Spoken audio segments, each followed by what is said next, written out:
तो हेलो दोस्तों, आज जैसा कि आप देख रहे हो कि मेरे पास कोई किताब नहीं है, क्योंकि आज हम पढ़ने से रिलेटेड बात करेंगे। पढ़ने के बारे में, पढ़ाई की बात नहीं करते, ठीक है। मैं ये कहना चाहूँगा कि इतने टाइम तक इस फील्ड में रहने की वजह से मुझे एक जो अपॉर्चुनिटी मिली है, जिसको मैं अपॉर्चुनिटी ही कहता हूँ, और मैं ये महसूस करता हूँ कि मैं बहुत ग्रेटफुल हूँ इस चीज़ के लिए कि मुझे आप बच्चों के आसपास रहने का मौका मिला, जिससे कि बच्चों की दुनिया के बारे में, यानी कि स्टूडेंट लाइफ जो है उसके बारे में जानने को बहुत कुछ मिलता है, ठीक है।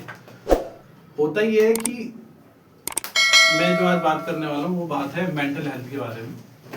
होता ये है कि जो बड़े लोग होते हैं ना, जो एक सर्टेन एज के होते हैं, जिनको हम अडल्ट्स कहते हैं, उनकी मेंटल हेल्थ के बारे में हर कोई बात करता है, उसको हर कोई वैल्यू देता है।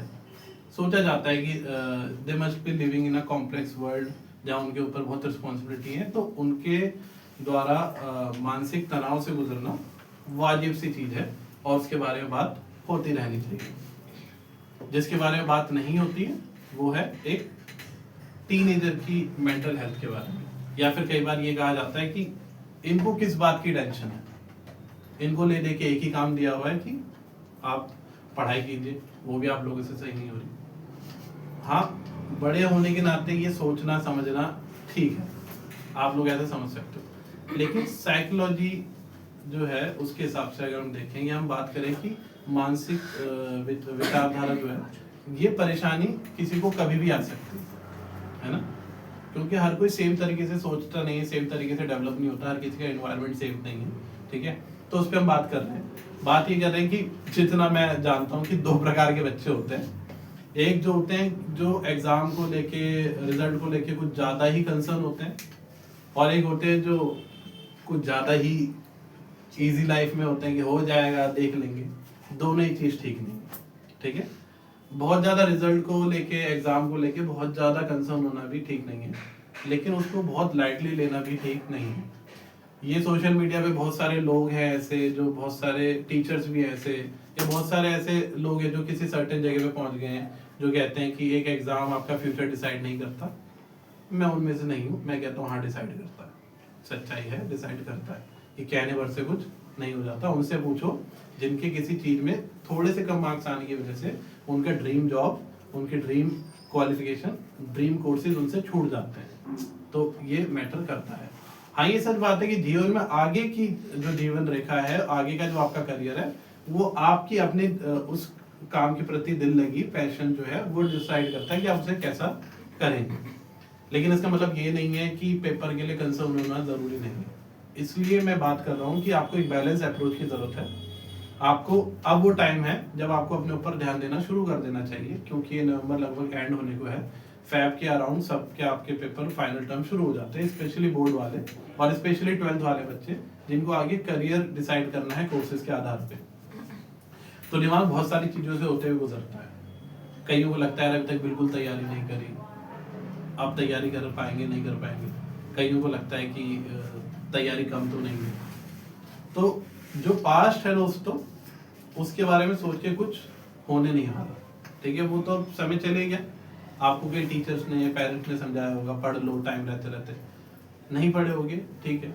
सिचुएशन भी ऐसी होती है कई बार कि पढ़ा भी नहीं जाता है, तो और उस हिसाब से एजुकेशन सिस्टम उतना अच्छा काम भी नहीं कर पा रहा है, तो वो भी एक कंसर्न होता है, ठीक है। लेकिन अब वो टाइम है जब आपको एक बैलेंस अप्रोच की जरूरत है। बैलेंस अप्रोच की मतलब ये है कि आपको अपनी फिजिकल एक्टिविटी पे भी ध्यान देना है, आपको पढ़ाई को भी सही समय देना है, और आपको अपने लिए एक सोशल पीरियड को भी सही समय देना है। कहने का मतलब ये है कि ना तो जरूरत से ज्यादा सोए, ना जरूरत से कम सोए। नींद सफिशिएंट मात्रा में पूरी करनी जरूरी है, और वो नींद सफिशिएंट मात्रा में भी सही पीरियड में पूरी हो तो ठीक है। 9, 10, 11, 12 बजे के अराउंड अगर आप सो रहे हो तो ये फिर भी ठीक है, पर अगर आपका सोना अननेसेसरी 12 बजे के बाद हो रहा है और आप स्कूल के लिए फिर जल्दी उठ रहे हैं, तो आप मोर और लेस कहेंगे 5-6 घंटे मुश्किल से आप सो पा रहे हैं। अभी आपको लग रहा है कि कोई प्रॉब्लम नहीं, लेकिन एक बार मेंटल स्ट्रेस हिट होगा और आपको फील होने लग जाएगा कि आप एनर्जेटिक नहीं है, आपकी एनर्जी बहुत ड्रेन हो रही है। इसलिए सोना सही मात्रा में बहुत जरूरी है। तो सोए ठीक से, ठीक है। रात को खाएं ठीक से, फेवरेट फूड होने पर उसको भर भर के ना खा लें, क्योंकि वो फिर आपको रात को सोने में समस्या देगा। फूड स्किप भी ना करें कोई सा भी, ठीक है। और अपनी डाइट्स में अच्छी चीज़ों को रखें जो आपके ब्रेन को सपोर्ट करते हैं, जैसे आमंड्स खाएं, ड्राई फ्रूट्स जो है बाकी वो भी खाएं, मिल्क को ज़रूर कंज्यूम करें, सुबह शाम दोनों टाइम हो सके तो वो ज़रूर करें। और इसके अलावा एक टाइम टेबल के हिसाब से चलें कि कितने बजे उठना है, कितने बजे सोना है, कितने बजे से कितने बजे तक पढ़ना है, ठीक है। और अगर आप एक स्ट्रेच में ज़्यादा नहीं सो पा रहे हैं किसी वजह से, तो पावर नैप्स जो है वो बीच बीच में कितनी कितने बार लेनी है, कितने कितने मिनट्स की, ठीक है, उसके हिसाब से। और इसके अलावा अपना सोशल इन्वॉल्वमेंट मत तोड़िएगा।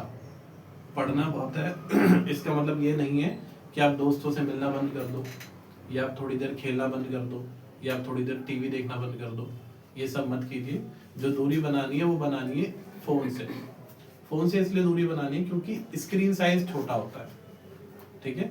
और आप जब उस पर बहुत फोकस करके देखते हैं तो आपके ब्रेन को ज़्यादा स्ट्रेन करता है, ठीक है। तो उस पर आपको थोड़ा सा ध्यान देना कि और दूसरा, सोशल मीडिया को अभी के लिए क्या करें, स्किप करें थोड़ा सा, क्योंकि वो आपको कहीं ना कहीं, हम सबको ये आदत होती है ना कि मतलब एक रील और एक रील और एक रील और ऐसे करते करते शाम हो जाती है, ठीक है। तो इसलिए उससे थोड़ा सा दूर रहना है। स्पिरिचुअली थोड़ा सा कनेक्टेड रहने की कोशिश करें। अगर आप थोड़े से भी ईश्वर में विश्वास रखते हैं तो आपको किसी न किसी ईश्वर को अपने लिए महत्वपूर्ण बनाना चाहिए, मतलब उनको अपना सबसे जो, मतलब हर किसी का एक अपना एक क्या होता है, किसी न किसी भगवान के प्रति अपनी श्रद्धा स्पेशल होती है, ठीक है। तो वो आपको जरूर चुनना चाहिए और आपको उनसे एक फ्रेंड के तौर पे अपनी बातें करनी चाहिए। इसके अलावा आपके घर परिवार में कोई ना कोई एक ऐसा व्यक्ति होना चाहिए जिससे आप बिना फिल्टर के अपनी सारी बातें शेयर कर सकें, क्योंकि ये सब चीज़ें आपको ना मन हल्का करने में काम आती है। और कभी भी आपको लगे कि आपसे कुछ नहीं हो पा रहा है, आप ओवरवेल्म है, बातें ज़्यादा दिमाग में आ रही हैं, तो ऐसे में जो भी आपको भरोसेमंद व्यक्ति लगता है, वो आपका मित्र हो सकता है, वो आपका बड़ा भाई हो सकता है, वो आपके माता पिता हो सकते हैं, या वो मेरी तरह कोई आपका एक टीचर भी हो सकता है, मेंटोर हो सकता है। आप उससे अपनी बातों को शेयर करें, पर ऐसे व्यक्ति से कीजिएगा जो आपको जज ना करे, और उससे बातें शेयर कीजिए, उससे एडवाइस लीजिए, वो आपको सही डिसीजन मेकिंग में मदद करेगा। और वो आपको ये बताएगा जो मैं अभी आपको बताने वाला हूँ, कि कभी कभी हमें लगता है कि जो अभी चल रहा है वो ही दुनिया है, वो ही परमानेंट है, लेकिन जो अभी चल रहा है वो परमानेंट नहीं है। इट शैल पास, सब कुछ क्या हो जाता है, गुजर जाता है। समय की एक अच्छी और बुरी आदत क्या है कि वो अच्छा हो या बुरा, वो गुजर जरूर जाता है, ठीक है। जिसमें कि एक छोटी सी कहानी में सुनाता हूँ, ठीक है। एक राजा थे, ठीक है, जो बहुत धनी थे, ठीक है। कहानी में थोड़ा 19-20 हो सकता है, पर मेन फोकस रखना है कि उसमें लेसन क्या है, ठीक है। तो राजा के पास कोई भिक्षा मांगने आता है, राजा बहुत एरोगेंट होते हैं, ठीक है, वो उसको भिक्षा नहीं देते, उन्हें लगता है कि मुझे क्या जरूरत है, मेरे पास बहुत पैसा है, मैं नहीं परवाह करता किसी की। तो जो भिक्षु होता है वो उनसे कहता है कि चिंता मत कर, ये समय एक दिन गुजर जाएगा। समय बदलता है और वो जो राजा है उसका राजपाट छिन जाता है और वो बुरे हालात में होता है। वो भिक्षु से फिर मिलता है और भिक्षु से देखता है कि परेशान है, वो भिक्षु से क्षमा मांगता है कि मैंने आपके साथ उस दिन सही बर्ताव नहीं किया। तो भिक्षु उस दिन उसे ये कहता है कि चिंता मत कर, ये समय भी निकल जाएगा। तो समय की अच्छी और बुरी बात दोनों क्या है कि वो समय निकल जाता है। इसलिए कभी भी जब बहुत अच्छा दिन चल रहे हो, जीवन अच्छा चल रहा हो, तो उस पर घमंड ना करें, और अगर कभी बहुत बुरे दिन चल रहे हैं तो उसमें टूटे ना। हमेशा ध्यान रखिए कि एट द एंड, जो शाहरुख खान जी ने किसी इंटरव्यू में कहा है, ठीक है, कि अंत में सब कुछ सही हो जाता है, और अगर सब कुछ सही नहीं हुआ तो ये अंत नहीं है, पिक्चर अभी बाकी, ठीक है। इस वजह से ये जो है ना, इस एज में हमें सब कुछ लगता है कि दिस इज परमानेंट। हम स्ट्रीम की चॉइसेस, कोर्सेज की चॉइसेस कैसे करते हैं कि हमें क्या बनना है आगे, और रियलिटी ये है कि जो चीज आप कर रहे होते हो कई बार आप उससे इतर, उससे अलग कुछ जीवन में कर रहे होते हो, और कई बार क्या, ज्यादातर यही होता है। जैसे कि अभी जो बच्चे यहाँ पे बैठे हो तुम लोग, तुम्हें पता है कि मैंने प्रोफेशनली टीचिंग को मेन करियर के बारे में नहीं सोचा था, और आज मैं वो कर रहा हूँ। कई सारे लोग हैं जो जिस चीज़ को अप्रोच करते हैं हम वो नहीं करते, ठीक है। क्योंकि कोई भी कोर्सेज लेना, कोई भी पढ़ाई करना, वो हमारे जीवन को लर्निंग देने का एक तरीका है। और पढ़ते पढ़ते पढ़ाई को एंजॉय करना मत भूलिएगा, ठीक है। नॉलेज के लिए भी पढ़िए, एग्जाम के लिए भी पढ़िए, और आपके एक्सपेक्टेशन के हिसाब से हो सकता है नंबर आए ना आए, लेकिन वो मैटर नहीं करता। मैटर ये करता है कि क्या आपने अपना 100% दिया था। अगर दिया था तो उसमें खुश रहिए, क्योंकि ईश्वर आपकी मेहनत को कहीं ना कहीं ऐड ऑन करके आपको वापस देगा। क्योंकि जीवन अपने आप में भी क्या इक्वेशन है, लेफ्ट हैंड साइड हमेशा राइट हैंड साइड के इक्वल ही रहेगी। तो कहीं की मेहनत कहीं और काम आ जाएगी, इसका विश्वास रखें। हमेशा मेहनत करते रहें, मेंटल हेल्थ का ध्यान रखें, खुश रहें, और पढ़ाई पे बैलेंस तरीके से ध्यान दें, डाइट सही तरीके से फॉलो करें। कुछ भी उल्टा सीधा जो भी आप खाने के शौकीन हैं उसको आप कुछ महीने के लिए त्याग दें, क्योंकि अगर उसकी वजह से आपको कोई ऐसी हेल्थ इशू हो गया जिसकी वजह से आपको कुछ दिन बेड रिडन होना पड़ा, तो आप बहुत ज़्यादा गिल्ट में रहेंगे, ठीक है। आपको ये बाहर का फास्ट फूड खाने से कुछ भी आज के समय में प्रॉब्लम हो रही है, जैसे कि लीवर की समस्या बहुत कम एज में लोगों के बीच में आ रही है, लोगों को बहुत जल्दी फैटी लीवर की समस्या आ रही है, जॉन्डिस हो रहा है, टाइफाइड हो रहा है। तो इन सब चीज़ों से बचने के लिए बाहर का खाना अवॉइड करें।